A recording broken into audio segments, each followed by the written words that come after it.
بسم الله الرحمن الرحيم. الحمد لله والصلاة والسلام على رسول الله. ما على تنولا كصلاة كسي صلاة نما كودي كلام صلى الله عليه وسلم وبعد ولا تمن قفه. السلام عليكم ورحمة الله تعالى وبركاته. ما فولي سلام ما بعدين بما غروب كوكا ما بعد ما تيامي نينغالاني سجود سهوي ما موتي ويكماكا sinya siamo hali kunu mwana kumamu ikala mwana kumala koka yeno wokon malo wasa lo jeti min mo fenen kumanaka wonya fenen moti okumaka tuma de na kanka ke mombe woti be sala na lama mwana fala ni si ka jiri kota lo sawa yo aka nanile ye wo wi biola so la sielo ye salamu biala wala ka yi suidi fi abbe mwana o jatele fola e kala wati min de ka fo ya ben isui de fi ya ben kana to salamu bi ala we ka wati mina ni kanyina taya jona ko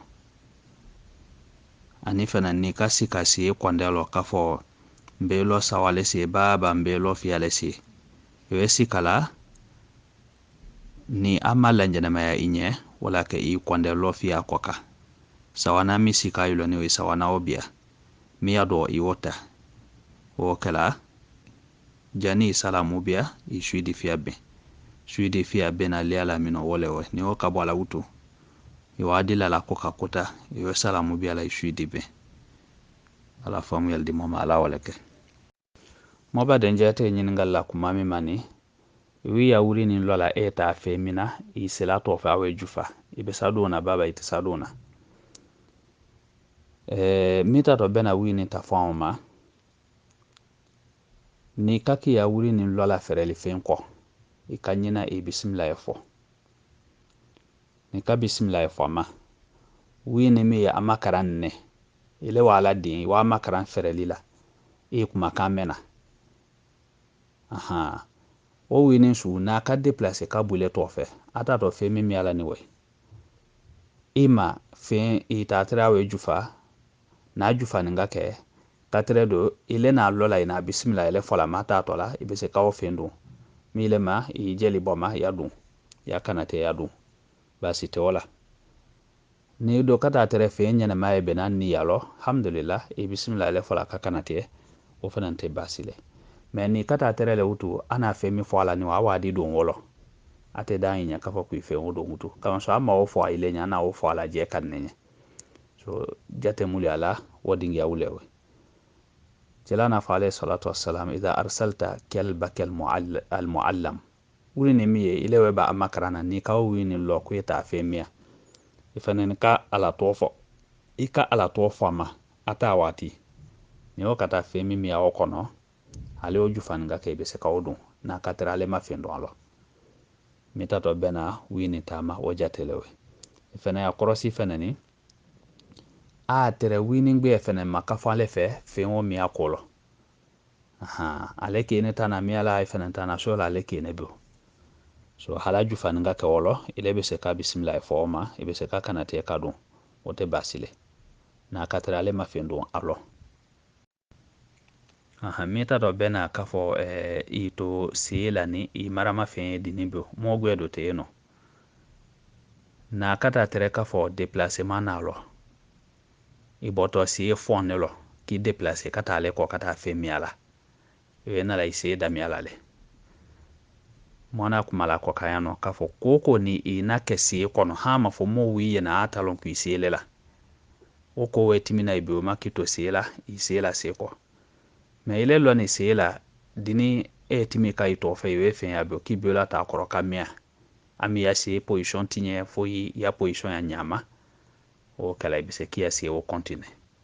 kala famu yaldi moma ala woleke mo ba den chena nyin ngali kala ana jala ezdan kanale kala sinde adama ala woleke ahamini ko femi bo seno kala o bolo ala woleke alu ni kafiri mulu sinyo yalo ni odi kasa seti ala wulu ya suko la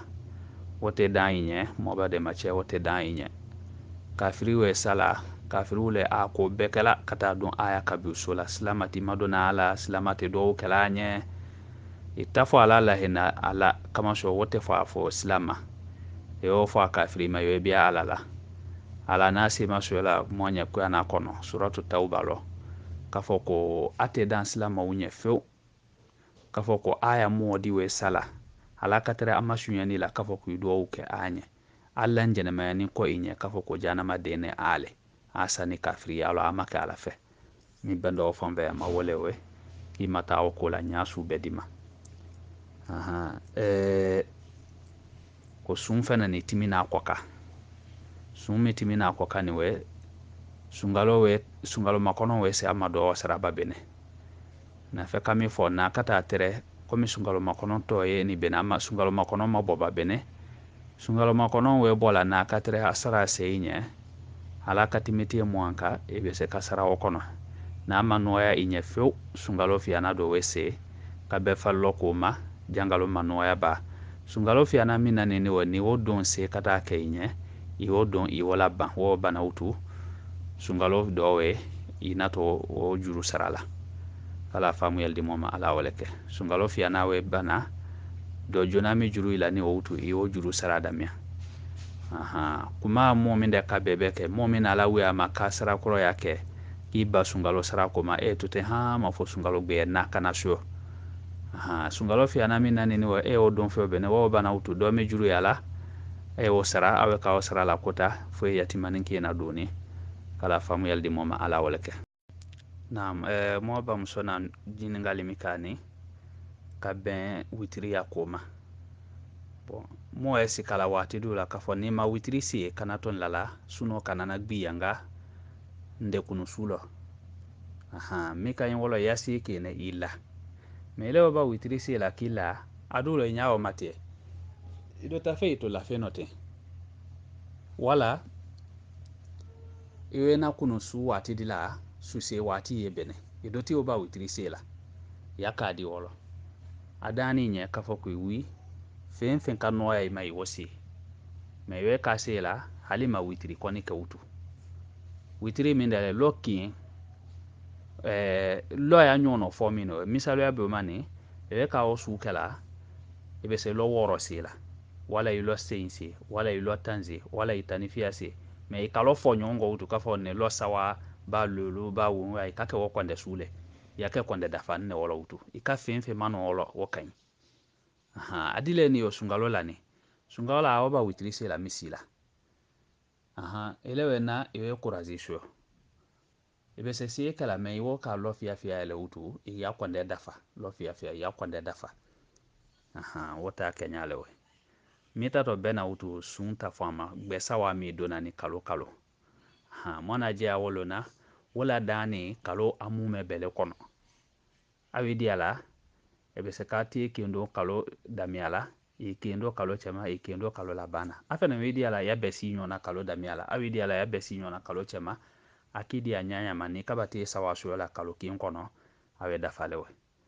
mita to bena gbesa wa ya kuma wolewe na katimi ko ka gbesa wa wetimi ka longwe fena ni bese aduna ikasi nyona o ikafofo nyongo o miwe no ay mabese ka oke mo bana jana ngali ka ko mi mani do yeno awe ka se damiala awa ka se ko tala a'udhu billahi minash shaitanir rajim bismillahir rahmanir rahim allahu akbar wala se makila du ay wokela lon launa jala ko alala ko sunate wole suna mine ka se ko tala i se ko ta ke direct ni gede sele ko tala ya fata allahu akbar bana allahu akbar fautu fion ka se damia ka fatiha karana watimi a'udhu billahi fo bismillah fo fatiha damia mona wole karana kunu mona darsu medila kunu mona wulle fo aw kono kala famu yaldi moma ala waleke ibn qayyim na jala zadul ma'ad kono ko cila alayhi salatu wassalam kwati wa wila kata sema kwati allah ata damia le qur'an ate fingbe fola ka kongo wonye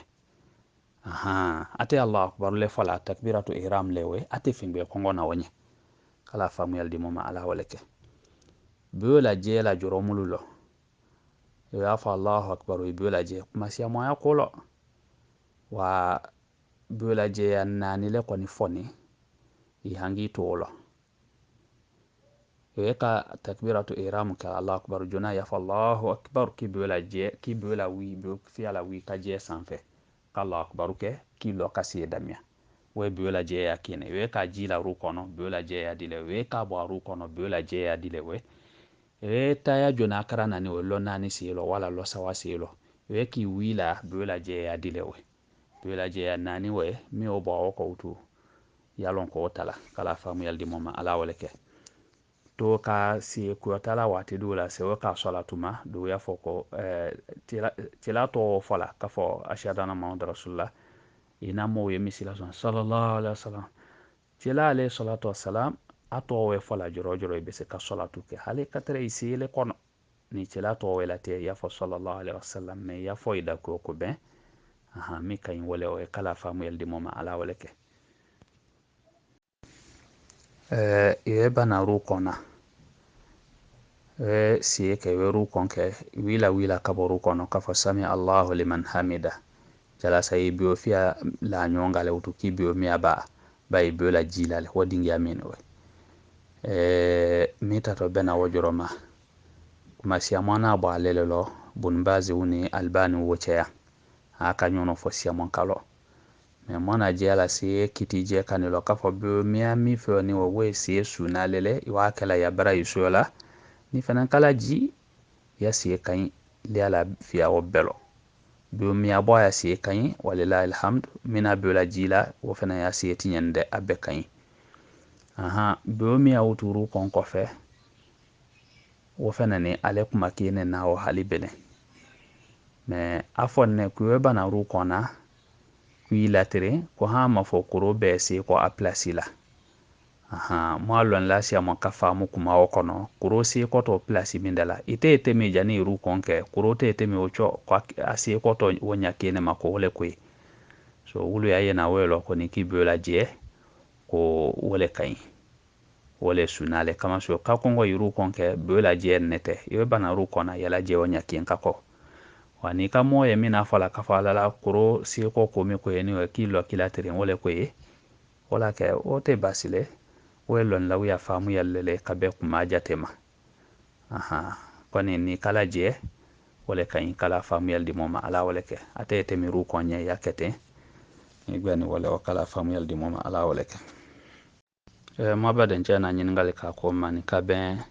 suma se ya koma suma se lo jona we timina ikoka allah akbar jona we timina ikoka e na be fi anama ina ne be ami man wo i kontine o koka juru saratalo aisha na cira nyin ngala ma alayhi salatu wassalam ana jala ka fo juru saratalelo suma se ta fingelo wa mi ko ni kan suma se ka do misi minane o be se ta se be na ye e se be na ye tema wala ke se o bana ay ka fon ka suma se ke mo ba de nje nyin ngala mani ka be alma mita fama alma mi be se o ko talani abe se modi kila nay mo wula si ko tanu ko fe ko mulu timindo misi kono ni o abe alma milebe alma mile nya mole aha madama na masida mi aba ate si kono ole bene awe sunya le ma madama ya ba ole bene na ka modi a fe woti la seli ka abe se place di la oma adi ote basile mo ba de nje na nyin ngali ka kuma ma ka muso la modi aramandila chedi ka ene wa ko di ilenya alala yaye mo bebele ajo kan adi na kan ide muso takadama aka fenfene bo furu sere ya mulu foni tunga mulu foni ay wulu dafa kade muso damate furu fengo talo foi ko wese benala wote ko jule me do muso furu fen ile minadi la kadola ni we ile do muso furu fen ko ni bo ibe sala bena chado ko kaw me ile ko ni lala ya takadama na kada tere ka fo furu kala dingi ya wolo we bena lajino wa million lo lema elele million lo di lawtu do musoma o kala chado yi wal ko la bin ka boma me ka den takadama yete o nya suma ka fo ku wa kara mandile ka furu fe na ben furu fe tile hakele we do muso hakele le kala famuyel di moma ala waleke aha ka fawtu kutuba we ka damiala modi na we kanulike wo kiti mindale ka kongo kutuba se we kanulike ka kongo almami donye mita to bena wadingiama lon launa kumala ka fo jela ya suna mine alayhi salatu wassalam kutuba tite bola mo tite kanulike la ala kutuba nye ala la ko mi kan mo to suna woko afana ntiyo bana kutuba bola mo tite kutuba bola ata woko fe mo tite kanuli gbe kala ko mi kan wole mo to suna woko ale mo ma wo mafi kanuli te ko jule kanuli dani me nado sawati wutu jumalo na chilate kutuba bola ado tiwo kada miala moti te kongo nanye afena ntiwo bana moti te kongo nanye ko mo to wota nyaoma mo abia wota suna woko kala famu yaldi moma ala waleke na meta to bena hijabu ya koma mati okuma koka wajibele muso makafo afali fambe masutia ni kuma ka kɛ fɔn min fo ka kɛ ɲa tale anabi o kɔnɔ afia wa mi kɔni kaɲi silamaya lɔn law na kuma mi kɔ ka a bɛ bɛni mi ma ka fɔ ɲa ta o fɛnɛ ni mi kaɲi i ɲɛ ya masutia o le kaɲi kati mi ala ka kɔ ka ala ka taa show to ka fɔ a kɛ forosɛle ka fɔ ni ma kɛ i jurumu sho lɔn la du kɔni wulu te o yena wa abe kwani be ni mima kafo alala ni akano ya islama muso nya kafo kwa aka nyala mi kayin wolewe mwati oku mamulu kaka tumade ni moba de mi hangi kaka wadingi alo obe saka wala na moma kabe hijabu ta fama wakanwe ka moma bio obe saka wala siye ko grupu kwa kafena ni mwawe inshallah ta'ala moba de njate nyinangali minani kabe misi basawa mifoni kafo moti be fentala kata misi bela mafo misi sawawulu wodile misi ba mi makan ka ba misi ba ani chela misi alayhi salatu wassalam mi madina ani misi mi palestine wo misi ba sawa ko nile kana wo misi dila ile nawo be wati masi kumandeni wati mina jala sai se kasi be ukale kato hakana si ala hama fo kata si fitila misalo be ma ile na beni sa lanji akolema ito ka hakanzela hama fo kasi fitila wala faise ko I hakansi amonsi wati wuludo te si watile mi beni wolo wenala I lofia si na kake makanta wale I towafuke bana towafula lofia le sila ni woka bangutu I ala ko fodike anso wati mulu ni we wulu te bato ke watile wala ka ibn kudama ta fala ko defansi te makani misi towla ni kana ben wati ma si kumande ni wati mi kono me ala ko fogbe wuyeno subhanallahi alazim subhanallahi wa bihamdihi wulu moni via jala falale ki amalona la ilaha illallah allahu akbar la hawla wala quwwata illa billah astaghfirullah astaghfirullah obe bato bondalele ibe se wulu kala wati o kono kala famu yaldi moma ala waleke moba de mana nyingali ka ko mani wole dati na kitile ale kala wati sia mo duna mo fi ale woche ko mi do wode na utu mo fi ala akegbe yani ku kuma wolo katere ima mo fi abe kuma kamemba me mita to bena dati na ko nima ale te benya nyale ma dati na manga kadu bade mauni nyon woche amanga kadu sila mauni nyon woche tilana fa alayhi salatu wassalam ko abelo ko mi afise abele ale date na mo flalo mo mi sela ka foli di abadema ka ho mo ka mo na nyanya ma nyoma mo ka gbe ya nyanya ma meslama ya na foli mi biala ikoni waye na yafo ko su kata ka ache akabunye ma nyanya ma waye na yafo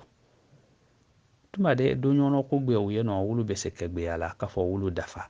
me foli koni kati sawati mi ini mo foli ta woche wote sebena silama ya kono nyanya lema dalilu susu ka fola wote sebena ate ben ilenya afenente ben alenye foki hangi to wolelo bare nyuma wu mafera be jala ala tenelo na ramisalo momulo ekala kwa ate kumala nyomve fotole ko kawlu tato yeno awo ben alo wati mi ko kana to aya bare mafela wala ka moche na kumala ako koni modi ka funya londila kwale kalo woro le ni kwama kuma biya ba badena kuya fanya kuya bare nyuma boje lo ko kalo woro bo so ale buya long tu e continue le ala ko ka baba ka continue le ala ko ka e kamone mu matente ko kole kadun a wuce foli mine we e bo ka wajoro na waka ba wuce a kati sawake a we nyombe na fa yuridu hada wa yuridu hada do ya nyabo dola itimi nyona ti sawati me woka wote be islama nyefu kala famu yaldi moma ala waleke dingi yawo kawa dingi yakwa ni mafie bebeke ni le fen ya fe ibara nyuma mi kala abra isewe ikabonolo ala fena ni jafa ima ilo jai dingi yawo kwani wo makara kata ke nyanya ma ni kere le ba de mauni nyon woche momulu sadi fo akere lo kere je awulu la wulu adi fo e bankiene juso koro wula nyon ka kala famu yaldi moma ala waleke ke so mine doti wadi wolo me ala nefana hangiti obalo mo ba de njada kumala mi ko kani kafo modi yeno alu tayena sila misila mafo anasi kimi kala afe saya kani londila awe be se wati bana se kimi le kala afe mita to bena kiti suluma ulu te natala fatwa ma kafo ka modi nyingani we kuma wako kawadi nika biyani me mo karani mulu waka so wala yuno abe sati kila kala njuru la bue akoka alala itisi la minde keni fo la lolo le kala sawati bebeke me wonu tese mala wako kaya noni kafo ife mbo kabe o ma wote be woko ni beni nyamul ko ka agwa so we mo karandu yeno wala kulate du we wulu be sakila mo yi konda silama la ado moti ya se yalo woko di minde ko yi na kala njuru la lolo kadalu la bue akoka kafa buta sila le few na ka sawolo utu awa bana mase ko ma ajole afena ofanye so mo jamana ukono itise ko gwe kala itisa ti fola itise foi kala o kala mo karani mule aya ki kala njuru la lo akoka akuma di le fena ni finge mine kabe misi ta fama kabu misi kono wo mulu be ni we wo ka kaji amula mo mulu wo ko dalo ay na kaloyi kafa alala kabu mini abu misi kono le few amoka kamia nyaminde nyinama ay nyinama nu nyingala kitiman mo keda fi nyala ngwa haramu yani jila satola ka ko fo kama gban me woni i kasu mi fani woni wulute kakiene de wona tane mi ma bebeke mo wona kana yi misi kono di o kala mo kana mo loka ay kuma koka ay fatu ala bo kabema ni siye se bena misi wala lecho ou bien na tebe ay kuma ko koka me kafoni nebe se to ayani ka kuma di foni ka beoma mo ibu kemina la wote se no ya bakela so ne se miji ala akolo wodingi alewe kala famu yaldi moma ala waleke kiti mulu tie noya ninga monye mulu sudu deni ije kanila atini moche afene dende mogwela me awe da mogwela wo kiti wuya gbere afene we dena kusumulu la ulu fene kiti wuya gbere mo kiente se wo kiti wula tela eten kisi kamilia di fo mo nya kwa ita bareke wala la ko mulu we dena jamala wo kiti wu tie nyale kala amma ito wote la iki aloni la ka fo ko minne wase woni o kabu te ka misi kono ko te da ito ete mai kuma di fo ka be o ko malla o ko se mo karani ma muluka ako nyalon afena dingi aloy kala famu yaldi mom ala waleke هذا والله أعلم وصلى الله على نبينا محمد وعلى آله وصحبه أجمعين